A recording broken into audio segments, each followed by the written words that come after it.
Oggi è il 6 aprile, casualmente è l'anniversario dell'invasione della Jugoslavia da parte delle potenze fasciste. Questo importante anniversario ci serve a introdurre l'idea che allo scoppio della seconda guerra mondiale il Partito Comunista Jugoslavo fosse già reduce da circa 20 anni di guerriglia e di esistenza clandestina. Questo perché dopo l'importante successo elettorale del 1920, verso la fine di quell'anno venne messo fuori legge dal re e iniziò invece un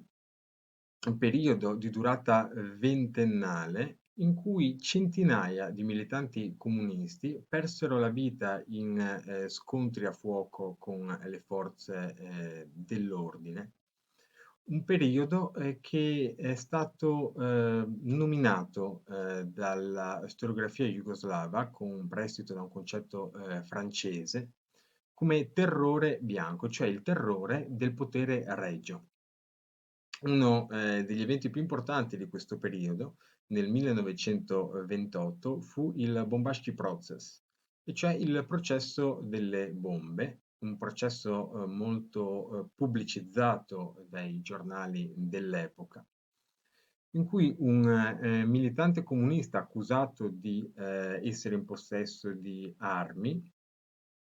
tenne un contegno estremamente sprezzante nei confronti della corte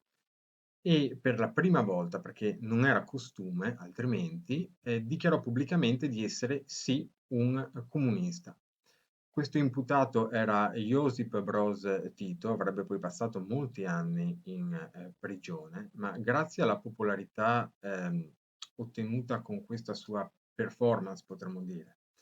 e anche per il fatto che era un metalmeccanico, quindi una professione molto pregiata dal punto di vista ideologico, avrebbe fatto una rapida carriera ai vertici del Partito Comunista Jugoslavo fino ad occupare la posizione di segretario nel 1939.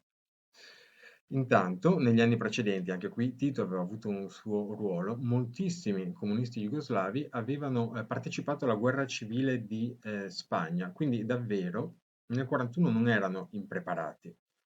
Non lo erano affatto nella regione, la Venezia Giulia, l'Istria, che era stata ceduta all'Italia, ma aveva una consistente popolazione slovena e croata, dopo la prima guerra mondiale. Qui le leggi e l'atteggiamento discriminatorio fascista nei confronti dei non italiani accesero la scintilla della rivolta e innescarono una spirale di repressione che era culminata già nel 1930 con il primo processo di Trieste del Tribunale Speciale per la Difesa dello Stato, che comminò delle condanne a morte, oltre ad una serie di altre pene molto pesanti, ad una serie di antifascisti sloveni e croati, rei, tra le altre cose, di aver messo una bomba di notte nella tipografia di un giornale fascista che era molto duro nei confronti degli slavi.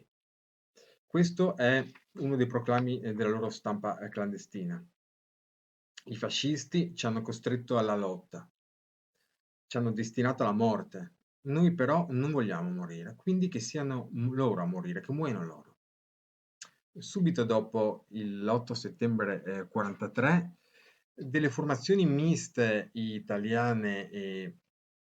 jugoslave erano entrate in azione in questo territorio per condurre delle operazioni di un certo raggio, danneggiando depositi militari a Monfalcone e soprattutto a Gorizia. Negli stessi giorni migliaia, molte migliaia di jugoslavi, sia prigionieri di guerra che cittadini italiani, ma di nazionalità slovena o croata, che erano stati posti al confine in aree remote d'Italia, riacquisirono la libertà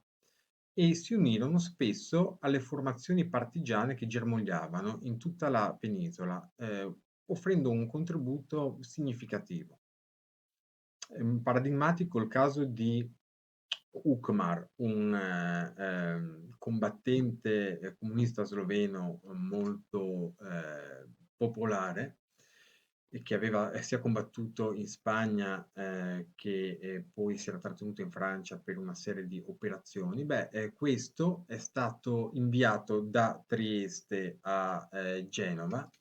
dove per rivitalizzare, per dare più carattere alla resistenza locale, qui viene ancora ricordato con il nome di battaglia di Miro. Contemporaneamente in Jugoslavia quote significative dell'esercito, dei combattenti dell'esercito regio ormai dissolto andavano unendosi al movimento partigiano jugoslavo e arrivarono questi a costituire delle unità importanti come la divisione Garibaldi in Montenegro e la divisione Italia che si fece valere nella Serbia settentrionale, poi avrebbe partecipato alla liberazione di Zagabria. L'affinità di sentire antifascista e la presenza di una popolazione nazionalmente mista, però, resero particolarmente significativa la collaborazione tra la resistenza italiana e quella jugoslava proprio nell'area di confine. E questo territorio, a seguito dell'occupazione nazista, non faceva parte dell'Italia di Salò, ma dell'operazione Sondertisches Küstenland, e cioè un settore particolare sostanzialmente annesso al Terzo Reich, dove si sviluppò una guerra antipartigiana estremamente feroce. Qui l'aiuto degli jugoslavi era del tutto evidente per la maggiore esperienza e anche per certi versi per il maggiore richiamo sul proletariato italiano che poteva avere la promessa di una rivoluzione effettivamente spendibile, attuabile. Già il 3 agosto del 42, del resto, era giunta l'autorizzazione da Mosca